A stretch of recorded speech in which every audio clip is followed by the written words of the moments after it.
श्री राम प्रिय भक्तों, अगर आपको हर समय घर बाहर ऑफिस टेंशन सी रहती है, खुशी नहीं मिलती, तो आज से ही शुरू करें केवल यह एक काम और फिर देखें इसका एक ही दिन में कमाल। प्रिय भक्तों, टेंशन यानी कि चिंता होना चिता के समान बताया गया है शास्त्रों में, और ये कहा जाता है कि चिंता चाहे आप कितनी ही कर लो फिर भी उस चिंता से आपको लाभ तो कुछ हो ही नहीं सकता।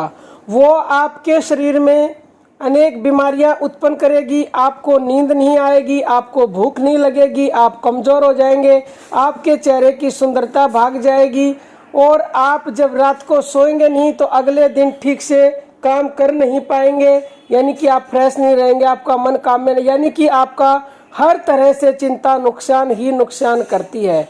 जब चिंता होती है तो फिर आप ना ही तो घर में खुश रह पाते हो, ना ही ऑफिस में, चाहे कहीं भी चले जाओ तो आपको खुशी मिल ही नहीं सकती। तो जब चिंता को चिता के समान बनाए और चिंता करने से कोई लाभ भी नहीं होता, तो चिंता आपको करनी ही क्यों है। आप बस यह एक काम करें, अभी हमारे कहने से केवल आप 5 मिनट 2 मिनट करके देखें, तुरंत अगर आपकी चिंता दूर ना हो तो फिर हमें कहना। आप केवल 5 मिनट बैठ करके अभी भगवान नाम, राम नाम जिसको भी मानते हैं उसका मन के द्वारा या जैसे भी आपको करना आता है वैसे ही आप जप करें, तो आपको विदिन 5 मिनट के अंदर ही शांति मिलेगी, खुशी मिलेगी, आपकी सारी चिंताएं दूर हो जाएंगी। और जब आप इसको स्थायी रूप से यानी परमानेंट नाम जप करने लग जाएंगे तो चिंता चाह कर भी आपके पास आ नहीं सकती, आपको टेंशन हो नहीं सकती। फिर आप जहाँ भी जाएंगे आपको खुशी ही खुशी मिलेगी, क्योंकि ये कहा जाता है कि चिंता छोड़ो चिंतन करो। फिर चिंता करना किसी और का काम है, यानी कि जिसका आप चिंतन करते हो चिंता वो स्वयं करेंगे, और वो चिंता करेंगे क्या, उस चिंता को परमानेंट स्थायी रूप से दूर कर देंगे।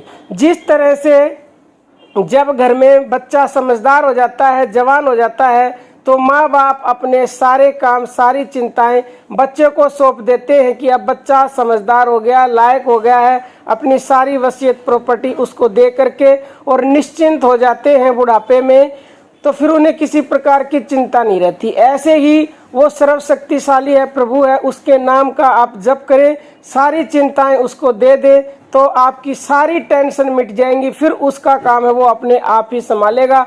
बस आप उसको सौंप करके यानी निरंतर उसका नाम जप करें, और प्रभु आप जाने आप ही सब कुछ हैं, तो आपको कोई भी टेंशन सताएगी नहीं। और आप फिर जहाँ भी जाएंगे, चाहे घर में चाहे बाहर, बस आपको खुशी ही खुशी मिलेगी। आप हर समय प्रफुल्लित रहने लगोगे। आप ऐसा करके देखें 2-4 दिन, आप स्वयं अपनी वाणी से ये कहेंगे कि राम नाम में जो सुख पाया है वो और किसी भी चीज में था ही नहीं, क्योंकि ये संसार असत्य है। संसार में सुख तो है लेकिन असत्य सुख है, अधूरा सुख है, क्योंकि सुख ना होता तो संसार चलता ही नहीं, लेकिन असत्य सुख है, अधूरा सुख है, इसीलिए आपको चिंताएं रहती हैं, पूर्ण सुख आपको मिलता नहीं है। जो सुख पाया राम भजन में सो सुख नहीं अमीरी में। जो सुख आपको राम भजन में मिलेगा वो अमीरी में आपको मिल ही नहीं सकता, सांसारिक सुखों में मिल ही नहीं सकता। तो आप अभी से इसी समय से प्रभु नाम का जप कीजिए, जिसको भी आप मानते हैं, जैसे भी आप जानते हैं, धीरे धीरे आगे अपने आप बढ़ जाएंगे जब आपको आनंद आने लगेगा। अब हम अपनी वाणी को विराम देते हैं। जय श्री राम प्रिय भक्तों।